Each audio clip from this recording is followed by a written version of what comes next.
मेरी दोनों बहू का इस घर में स्वागत है। अंदर आ जाओ, तुम दोनों बहुत सुंदर हो, बहुत प्यारी हो। केसरी ऐसा सोचकर अपने मन में सोच रही होती है। अब मेरी दोनों बहू आ गई हैं, इस घर को अच्छे से संभाल लेंगी, जैसे कि मैंने संभाला है। ऊपर से अब ठंड में मुझे काम भी नहीं करना पड़ेगा। जैसा मैंने सोचा था उससे भी बहुत सुंदर है मेरा ससुराल। अपना ससुराल देखकर तो मुझे इतनी खुशी हो रही है कि बस क्या बताऊं। मेरी तो सारी ठंड भी भाग गई। यहाँ तो किसी चीज की कमी ही नहीं है। सच कहूँ तो बहुत सुंदर लग रहा है ससुराल।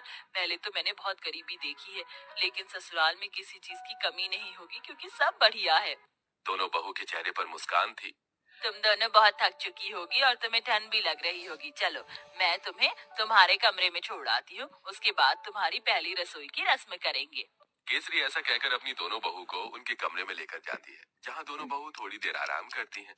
कुछ ही देर में केसरी उनके पास आती है और उन्हें पहली रसोई की रस्म के लिए बुलाती है। तुम दोनों ने आराम तो कर ही लिया होगा, चलो पहली रसोई की रस्म भी कर लेते हैं। केसरी ऐसा कहने के बाद दोनों बहू को ठंड में रसोई में छोड़कर बाहर चली जाती है। थोड़ी ही देर में फिर से वो दोबारा आती है।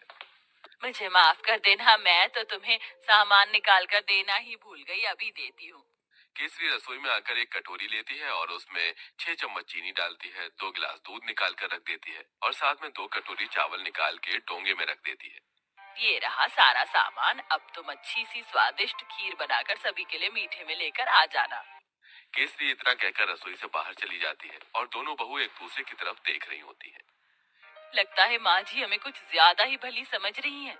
मुझे तो लगता है कि उन्हें ये लग रहा होगा कि हमें खाना बनाना ही नहीं आता। चलो कोई बात नहीं, हम अपने हिसाब से बना लेते हैं। ज्यादा बनाएंगे ताकि रात को खाने को मिल जाए। खाने के बाद कुछ मीठा अच्छा लगता है। इस तरह आराध्या और राधिका दूध चीनी चावल निकाल कर ज्यादा सी खीर बना लेती हैं, जिसके बाद वो खीर परोसकर घर में सभी को देती हैं। बहुत अच्छी खीर बनाई है। वैसे ठंड में खीर अच्छी लगती है, लेकिन चलो खाना तो अच्छा बनाना आता है तुम्हें। कितनी अच्छी बात है, मेरी बहू तो बिल्कुल मेरे जैसी आई है, थोड़े सामान में ही अच्छा खाना बनाना। केसरी ये सोचकर बहुत खुश हो रही होती है।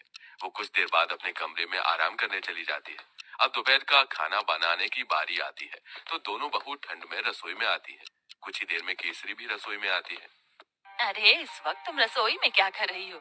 माँ जी, हमने सोचा कि समय पर ही दोपहर का खाना बना देते हैं। अरे दोपहर के खाने की क्या जरूरत है, सीधा शाम को खाना बनाना चाहिए ना। वैसे भी ठंड में इतनी भूख कहाँ लगती है। और इस पतीले में क्या रखा है?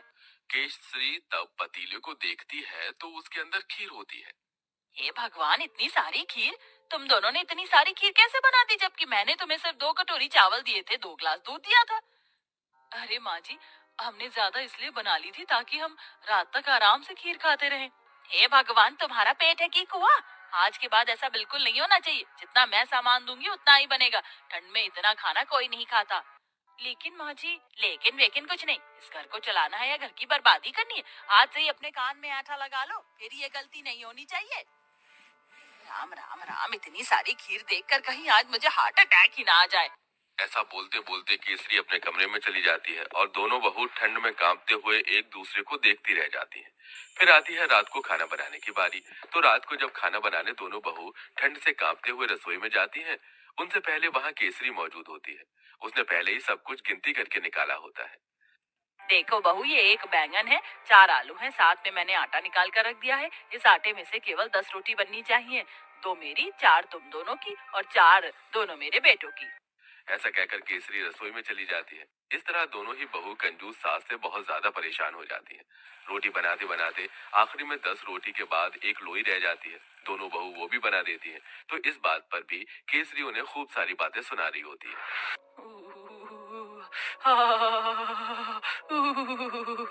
बहुत ठंड लग रही है। एक तो घर के सारे काम करो, ऊपर से खाना भी बनाओ, तो गिनती का। मेरा तो पेट भी नहीं भरता। पता नहीं कंजूस सास हमें कुछ खाने क्यों नहीं देती।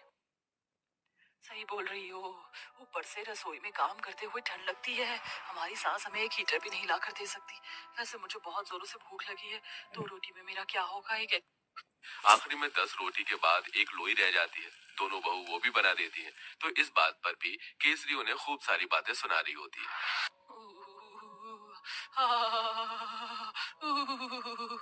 बहुत ठंड लग रही है। एक तो घर के सारे काम करो, ऊपर से खाना भी बनाओ, तो गिनती का। मेरा तो पेट भी नहीं भरता। पता नहीं कंजूस सास हमें कुछ खाने क्यों नहीं देती।